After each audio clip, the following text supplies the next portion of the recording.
Un saludo cordial a cada uno en esta ocasión. Ya en el segmento anterior teníamos a nuestro hermano Carlos Rueda compartiéndonos acerca de la iglesia en Paraguay, la llegada del evangelio al país y también la llegada de la iglesia evangélica a Paraguay y las dificultades y victorias que el Señor ha dado en estos años. Un saludo cordial, varón. Adelante. Muchas bendiciones, que el Señor pueda seguir bendiciendo nuestras vidas con estos testimonios. Como decía antes, la iglesia en el Paraguay es una iglesia de testimonios poderosos de la gloria del Señor y de que el Espíritu Santo realmente actúa poderosamente en la iglesia y en sus siervos. Tremendo.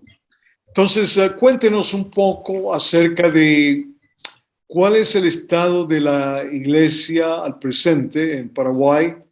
Más o menos cuántas iglesias hay y cuál es la membresía. Y lo mismo, cuántos a nivel general de las iglesias evangélicas, cuántas iglesias hay más o menos y cuál es la situación al presente. Muy bien. Quisiera recalcar nada más que la iglesia paraguaya en esas décadas del 60, del 70 y del 80 fue una iglesia bastante sufrida que realmente pagó un alto precio, si es que se puede decir. Entendemos como pentecostales que la obra es del Señor, pero sin embargo el esfuerzo humano, la entrega de los siervos del Señor en ese momento fue una entrega absoluta, una entrega en la cual se sufrieron bastantes persecuciones. Era común en aquel momento que las autoridades eclesiásticas o policiales con la montada, es decir, sobre caballos, se pusieran a la puerta de las iglesias e impidieran que de alguna manera los feligreses entren y los corrían hasta las casas. Era algo absolutamente común en aquel momento que las personas que de alguna manera compartían el evangelio tuvieran sus látigos en las espaldas, y muchas veces muchos pastores fueron encarcelados, muchos pastores de alguna manera sufrieron cierto tipo de privaciones. Por ejemplo, han habido historias de que en ciertas localidades los pastores no eran bienvenidos para comprar en el almacén, para comprar en las tiendas. Y esto fue cambiando muy, pero muy lentamente.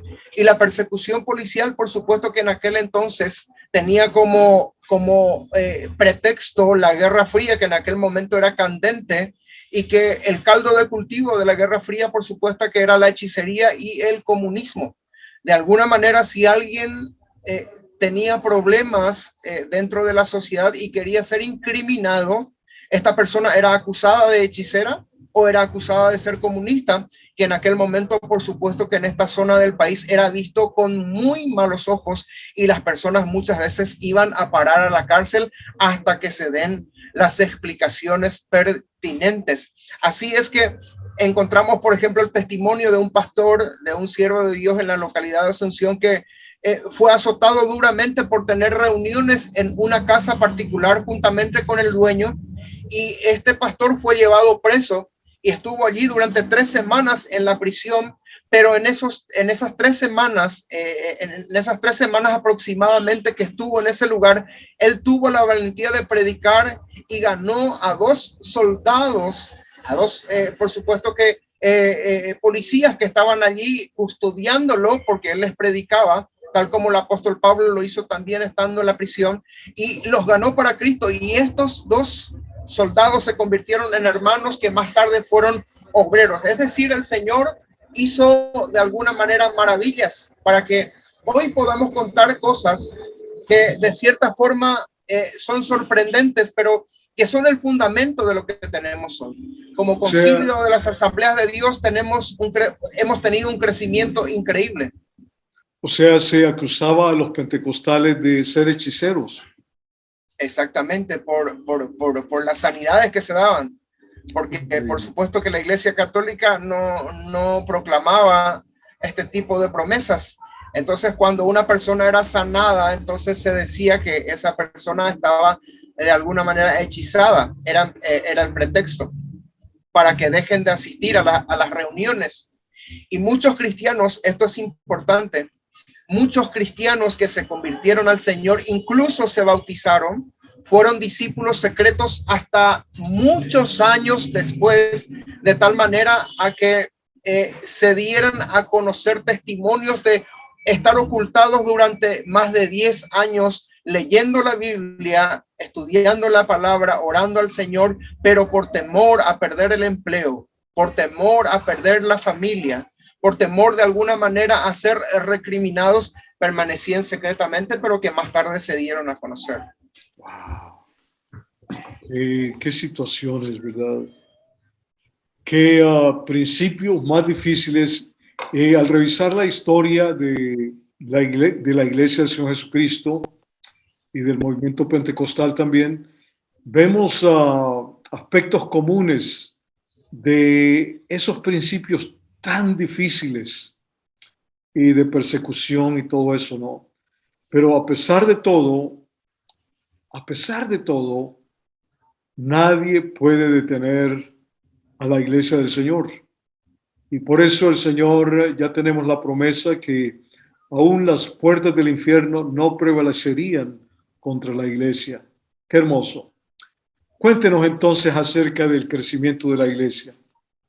Bueno, las asambleas de Dios, hoy aproximadamente tenemos aquí unas 300 congregaciones, 300 iglesias que por supuesto que tienen sus puntos de predicación, sin contar los anexos, sin contar de alguna manera los cultos caseros. Son 300 aproximadamente los templos que tenemos y que están, por supuesto que a cargo de pastores a tiempo completo, sirviendo al Señor. Y estas congregaciones oscilan entre 60 y 70 miembros, cada una de ellas. Por supuesto que hay algunas que tienen más y otras tienen menos, pero ese es el promedio, tenemos que el crecimiento de las asambleas de Dios ha sido muy bueno a partir de ciertos programas como el programa Impacto, como los programas de Jimmy Swaggart, por ejemplo, que fueron vistos en Paraguay y que de alguna manera despertó la clase media.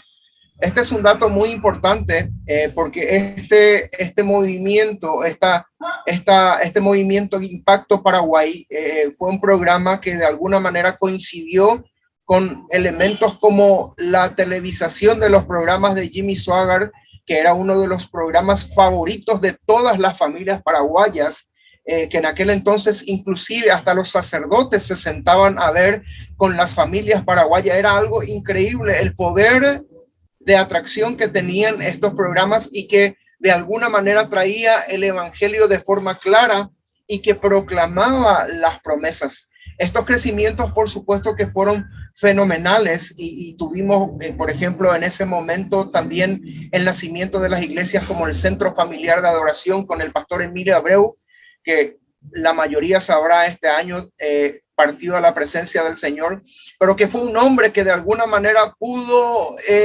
polarizar ciertos conceptos espirituales ambiguos que estaban divagando en la mente de las personas y que con su gracia construyó un templo magnífico para 10,000 personas y por supuesto que fundó cientos de congregaciones como asambleas de Dios. Lastimosamente más tarde hubieron problemas, pero hay que decirlo de que este crecimiento fue fenomenal y las iglesias se dieron de una manera especialmente, pero bendecidas a la hora de recibir mucha gente gracias a estos programas televisados de Jimmy Swaggart, que por supuesto que ha sido de gran bendición para el país.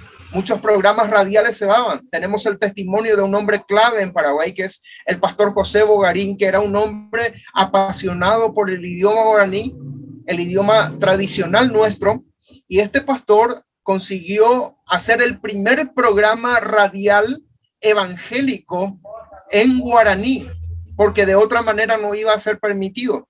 En ese momento estaba en el gobierno uno de los ministros más importantes dentro de la cartera paraguaya de gobierno en ese momento, que era el doctor de Cut, la Rosa de Cut, que era de tradición evangélica. Y él de alguna manera facilitó las cosas para que, como fuera de interés social, que se emitiera un programa radial en guaraní de tal manera a que la gente pueda escuchar la palabra del Señor. Y por supuesto que también se vinieron las carpas, se vinieron muchos otros programas de parte de los misioneros para que la Iglesia del Señor aquí en Paraguay, como Asambleas de Dios, tenga aproximadamente 300 templos bien, pero muy bien construidos. Tremendo. El ministerio del pastor Bogarín, ¿en qué año más o menos está ubicado? El pastor Bogarín comenzó su programa a partir del año 1960 y este es un hombre que fue uno de los superintendentes más tarde de las Asambleas de Dios por creo que 2 o 3 periodos. Él fue un hombre que con su testimonio asombró a muchos porque él fue un discípulo secreto por más de 10 años. Por más de 10 años, de ese grupo. Sí, fue un hombre que se dedicó a estudiar porque era un hombre de letras y se dedicó a estudiar y se dedicó a examinar las escrituras.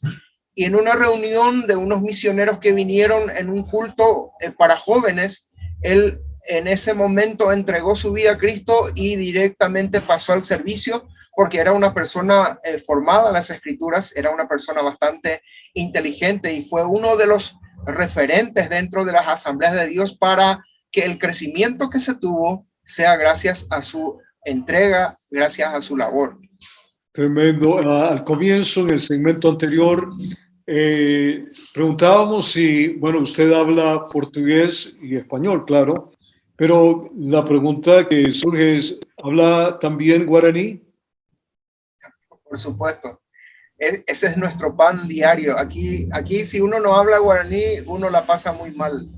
Entonces es el idioma para hablar con los abuelos, es el idioma para hablar con la gente del interior. La gente del interior se siente muy incómoda cuando uno le habla en español, se siente muy mal, pero la conversación puede fluir cuando uno habla el idioma guaraní. Entonces en esta tarde les saludo y les digo, Ñandeyara tapenderobasá, Haipitu Marangatú, Espíritu Santo toipenendive, enterobete aroga. Es decir, les saludo con la paz del Señor y que el Espíritu Santo de Dios esté con cada uno de ustedes. Amén, gloria a Dios. Lo recibimos. Bueno, entonces, español, portugués, guaraní y en lenguas, por supuesto, ¿no? Amén. Y también por teléfono, como dijo alguien. Y por teléfono también, muy bien. Pues qué hermoso lo que nos viene contando. Pues, ¿y cómo ve usted ahora el mover del Espíritu Santo en nuestros días? ¿Cómo está la iglesia moviéndose más cerca o más lejos de esa búsqueda? Bueno, con la renovación carismática que experimentaron los hermanos católicos, de alguna manera esto vino a facilitar las labores para la Iglesia Católica y también para la Iglesia Evangélica, porque el sentido de entendimiento, la comprensión de las Escrituras se hizo visible. Y hoy, en realidad, que en el Paraguay, hablando de un mover pentecostal, lo tenemos muy interesante aquí en Paraguay, por el hecho de que iglesias tradicionales, como por citarlas y por decirlo, porque vamos a hablar bien, la Iglesia Católica, la Iglesia Bautista, la Iglesia Metodista, las iglesias menonitas, están experimentando un mover del Espíritu Santo, para lo cual antes estaban cerrados. Pero lo principal que hay que decir es que la Iglesia Católica, de alguna manera, hoy en sus cultos, ellos celebran con canciones que nosotros cantamos en los cánticos. Y si usted escucha de lejos un culto católico y un culto evangélico, difícilmente lo distinguirá, a no ser por la homilía, porque las celebraciones son pero muy buenas en el sentido bien espiritual. Hay muchos muy buenos cristianos católicos hoy que están profesando la llenura del Espíritu Santo, que hablan en lenguas, que oran por sanidad, que manifiestan otros tipos de dones por la gracia del Señor. Qué cosa, ¿verdad? Qué hermoso lo que dice la palabra, que en los postreros tiempos el Señor derramaría del Espíritu Santo sobre toda carne, ¿no? Sobre todas personas. Claro, aquellos que buscan, aquellos que claman al Señor. Y qué hermoso mirar de que el Señor no está limitado a una organización, a una denominación. El Señor es fiel y justo y quiere que cada hombre, que cada mujer pueda experimentar ese gozo, esa llenura, esa transformación que viene en esa íntima comunión con Él, Amén. ¿verdad? Qué hermoso, qué hermoso. Entonces, un consejo, siervo, que acerca de seguir buscando la presencia del Señor. Mire, el Señor de alguna manera nos llama a orar sin cesar. Y normalmente lo aplicamos esto al contexto personal y particular, pero cuando lo aplicamos al contexto de la iglesia, debemos de reconocer que la mano del Señor se ha movido poderosamente en tiempos en que la iglesia del Señor se ha motivado en la oración. Si como obreros, como siervos del Señor, nosotros mostramos el camino de la oración, de la entrega, del sacrificio, en el sentido de entregarnos apasionadamente a buscar el rostro de Dios, vamos a ver manifestaciones gloriosas y maravillosas. Lastimosamente, en algún momento, después de estas 3 o 4 décadas de un trabajo maravilloso dentro de las denominaciones pentecostales, han llegado los celos, han llegado de alguna manera manifestaciones de la carne que han impedido un crecimiento mucho más reconocible y sustancioso.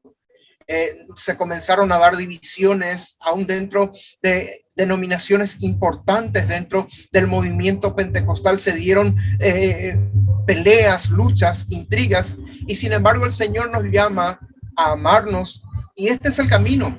Y yo creo que de alguna manera, si nos encontramos en el camino de la oración, esa unidad necesaria, perderemos muchas cosechas, porque la responsabilidad que tenemos es superior.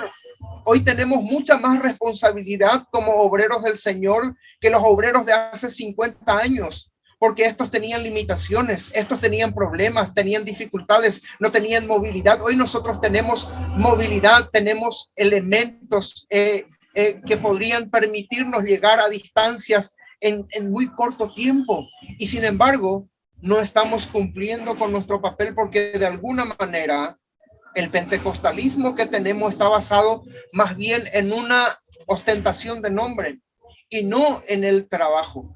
Entonces, el trabajo tiene que ver primeramente con buscar a Dios, y de allí, de alguna manera, ese Espíritu Santo que tanto anhela moverse en medio de la iglesia, lo va a hacer con fuerza y lo va a hacer con poder. Hoy tenemos mover del Espíritu Santo dentro de las iglesias mal llamadas de alguna manera independientes, porque estas también dependen del Señor, pero no son denominacionales o no denominacionales, son las que más están creciendo, porque están buscando, están promocionando eventos, ayunos, vigilias, están promocionando de alguna manera una vida espiritual, una rutina espiritual que de alguna manera los está acercando al Señor, y se están viendo manifestaciones gloriosas en muchas iglesias, y las asambleas de Dios también son parte de esta manifestación gloriosa, y el crecimiento que se espera es tremendo. Un avivamiento siempre está siendo avisorado en estos puntos, en estos hitos de nuestra región aquí en Paraguay. Tremendo, gracias de veras por eso. Quisiera que hiciéramos un breve repaso. Entonces nos comenzó hablando de cómo había llegado la iglesia evangélica a Paraguay. Y algo notable en Sudamérica, en algunos países de Sudamérica, es de que colportores fueron los medios para llevar el evangelio, ¿no? O sea, hombres que llevaban e iban vendiendo Biblias, distribuyendo Biblias, a veces quizás ni recibían el pago que tenían que recibir, pero era la promoción de la escritura, como en varios países comenzó a penetrar el evangelio, ¿no? Luego vemos que a pesar de las dificultades, y usted lo mencionó, de que las carreteras hacían muy difícil llegar de un lugar a otro, pero a pesar de todo eso, hombres y mujeres decidieron que eso no iba a ser obstáculo y que iban a llevar el evangelio a donde fuera, ¿no? Yo imagino que tuvieron que cabalgar en bestias de carga por muchas horas. Así es. Para llegar a los lugares donde llegaban. Luego nos habló de los comienzos humildes. Por ejemplo, usted mencionó el caso del hermano Víctor Fernández, que no sabía leer, era analfabeto, y cómo el Señor lo usó, ¿no? Yo imagino que había más de un Víctor Fernández, ¿no? Quizá muchos. Por supuesto. Y luego también nos habló de la campaña de 1953, que fue suspendida, que solamente duró un día. ¿Esto fue en un estadio ese día? Fue en el estadio, en un estadio en la localidad de Asunción. Muy bien. Pero fue suspendido. Fue suspendido después de un día por la cantidad de milagros que estaban ocurriendo y las autoridades no sabían qué hacer, y lo más fácil que encontraron fue, bueno, hay que parar esto, ¿no? ¿Y cómo es que ese detener de esa campaña redunda en beneficio de la iglesia? Quisiéramos que elaborara un poquito al respecto, y también sobre los Víctor Fernández, que solo el Señor los conoce. Es que debemos de reconocer en el mundo pentecostal, reconocer que los frenos del hombre, las intenciones de frenar el reino de Dios de los hombres, muchas veces son como el motivo o el pretexto para que Dios haga maravillas.